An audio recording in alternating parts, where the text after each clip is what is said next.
Imagine overcoming the profound effects of trauma that can lead to what is commonly known as broken heart syndrome.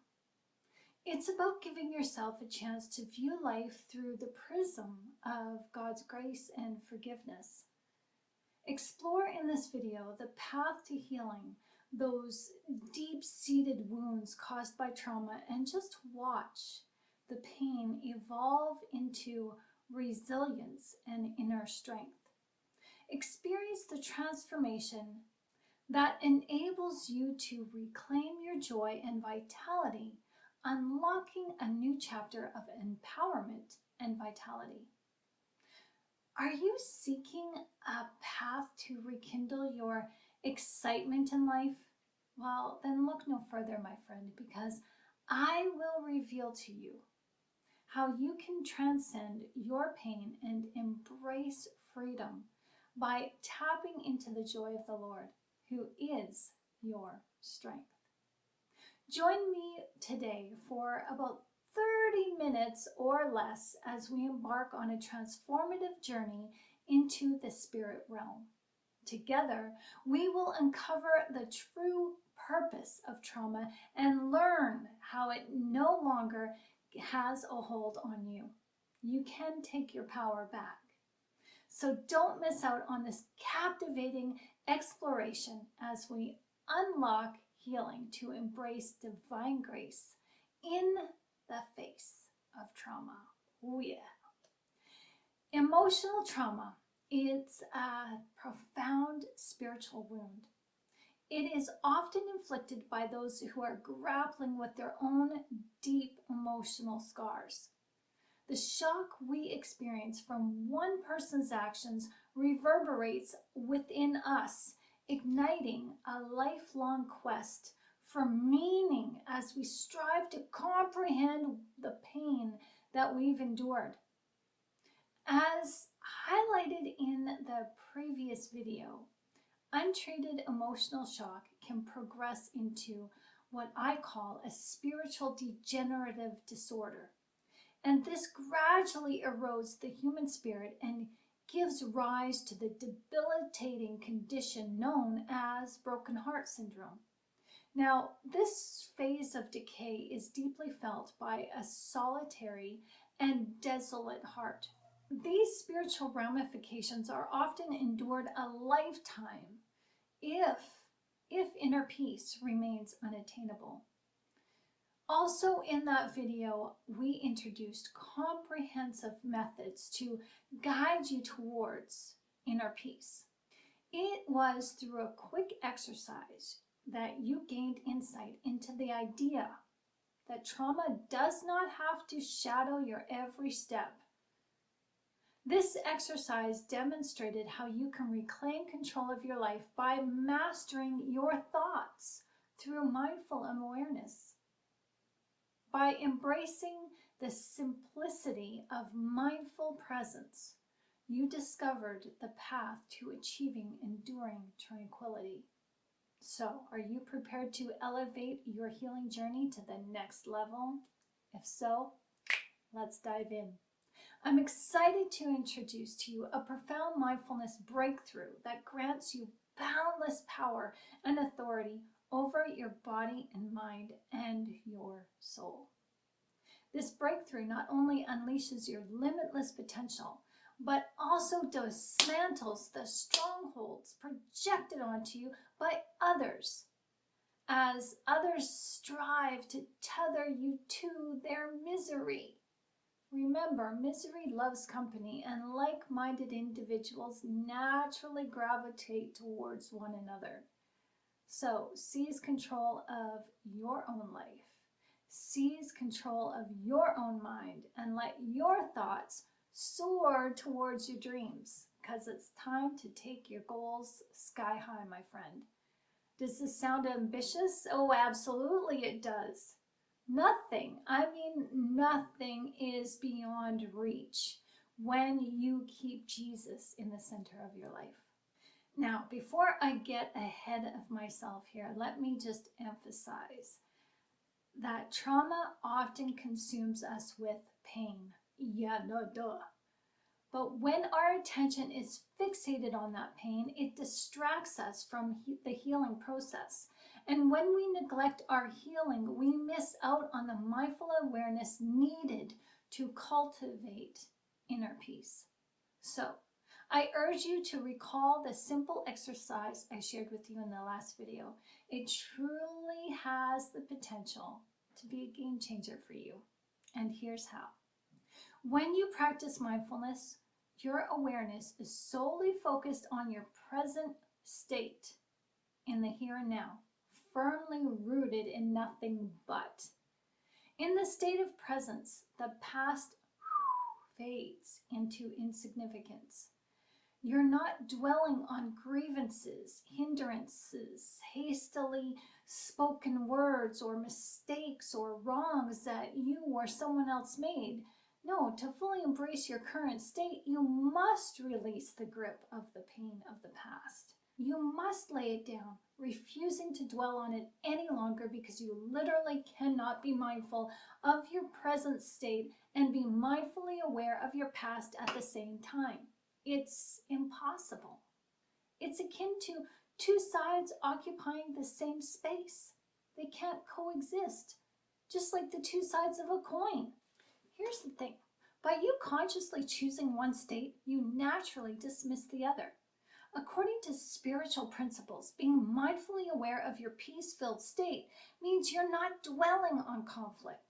The realization brings about a profound shift. You no longer dwell on the wrongs inflicted upon you, and you're not dwelling on the trauma. When you're no longer dwelling on something, you're in a state of forgiveness.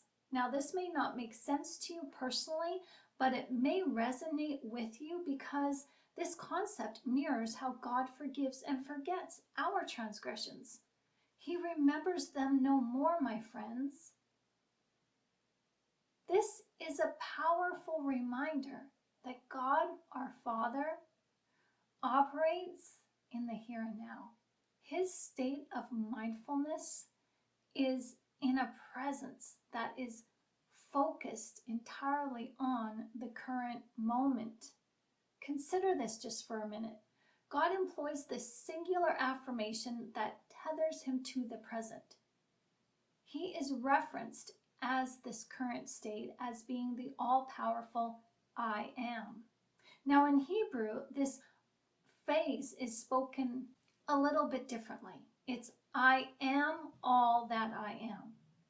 But our English Bibles phrase it as I am that I am. Now, this phrase, however spoken, is used as a noun phrase and also infinitively. When I am is invoked, it signifies one's current state of being. In the present, God does not say I was what I was. He said to Moses, I am all that I am. So are you ready to put this to the test?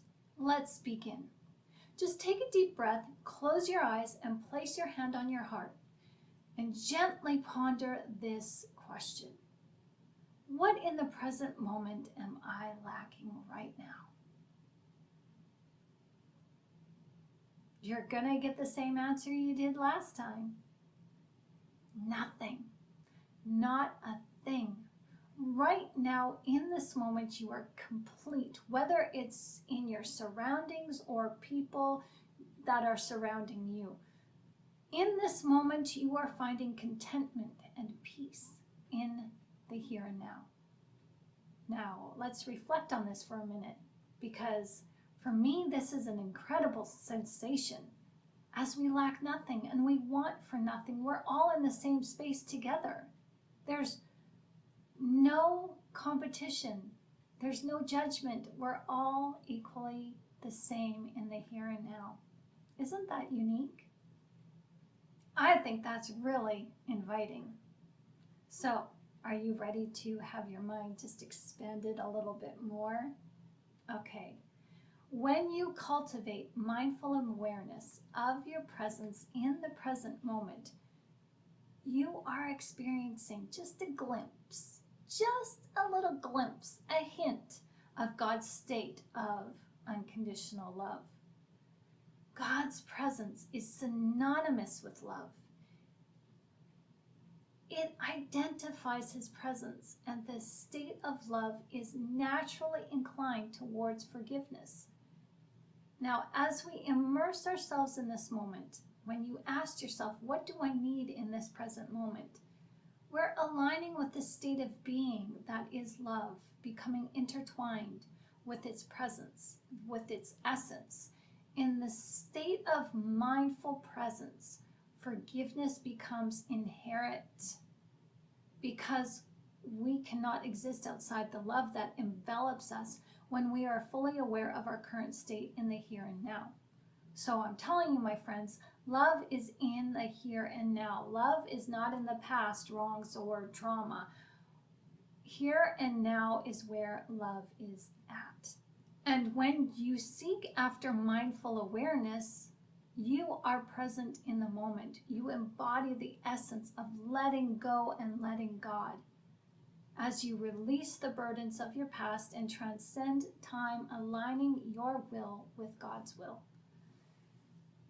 In this union, you become one with him, just as we become one with each other when we do this exercise together. We have a lack of nothing because we are immersed in the state of forgiveness, rooted deeply in love. We're actually rooted in the state of consciousness of God's mindful awareness. We're united with him. Now, this definition of unconditional love is beautifully expressed in 1 Corinthians chapter 13, verses 4 through 8. Love is patient, love is kind, it is not rude, it does not boast, it keeps no record of wrongs. It does not delight in evil, but rejoices with the truth. It always hopes, always trusts, always loves. Love never fails. So when you stand in the moment, can you just see how the state of being resonates with all these qualities? Oh, and there's more. Oh, there's more. Being mindful of the present moment also reflects the innocence and purity of a childlike perspective. The significance of this lies in God's call for us to actually return to a childlike state. Now, while we possess the maturity of adults, we retain the love of a child with its tender innocence. What do I mean by that? Well, unlike adults, children do not judge. They do not desire anything beyond their current circumstances. They trust implicitly that no harm will come to them. They're unfettered by fears and doubts as they act upon their inspiration without the mindset of how they will appear to others or how they will fail. They are liberated in their authenticity, unencumbered by judgments. Conversely, adults often have it backwards, don't we? A return to a childlike state of being not only liberates our minds, but also our souls as we allow ourselves to embrace the possibilities beyond the current perception. This is exciting for me because I never got to experience a childhood. And I think this return to a childlike state reminds all of us that we are cherished, as love has never abandoned us. This instills in us the belief that we can achieve anything because we are loved unconditionally. So did you grasp the profound potential of remaining mindfully present in your current moment to heal from trauma? Can you just envision how embracing the now enables you to embody childlike innocence and bask in the embrace of unconditional love? Do you perceive how the insights that I've shared with you so far serve to restore your soul to its pristine state before trauma inflicted its wounds on you? If you are seeking insight into why trauma has become a presence in your life, I urge you to just stay a little bit longer in this video as I do have a message of profound significance to share. For far too long, we've examined trauma from a singular perspective. However, when you immerse yourself in mindfulness and align with God, a perspective emerges that eludes even the most astute psychologists. Trauma may seem unjust and inexplicable, but when viewed through the lens of deep spiritual understanding, you'll intuitively grasp that it is an attack orchestrated by the enemy. The enemy has singled us out, aiming to derail our journey towards our divinity. How dare he? But consider this. The enemy doesn't discriminate. It targets both the innocent and the spiritually immature. See, trauma often strikes at any time when we are least prepared, catching us off guard due to our lack of spiritual awareness. Now, those who struggle have often been singled out because of their spiritual vulnerability. This vulnerability doesn't make us bad or wrong or weak. This vulnerability may stem from generational curses passed down through our ancestors. Yet as we awaken to our spirituality and become conscious of ourselves, we then embark on a journey to seek healing and rise above the tragedies that have befallen us. We don't have to stay victims even though we've been victimized. What the enemy once weaponized to bring about our downfall, God repurposes and lifts us up to guide us back to him. I firmly believe that the mindfulness insights that I have shared serve as a shield against the enemy's schemes, leading us safely back to the haven of God's perfect will and his perfect purpose. In this spiritual battle, the enemy contends against God, and we are the direct conduit through which this conflict unfolds. Consider this perspective just for a moment.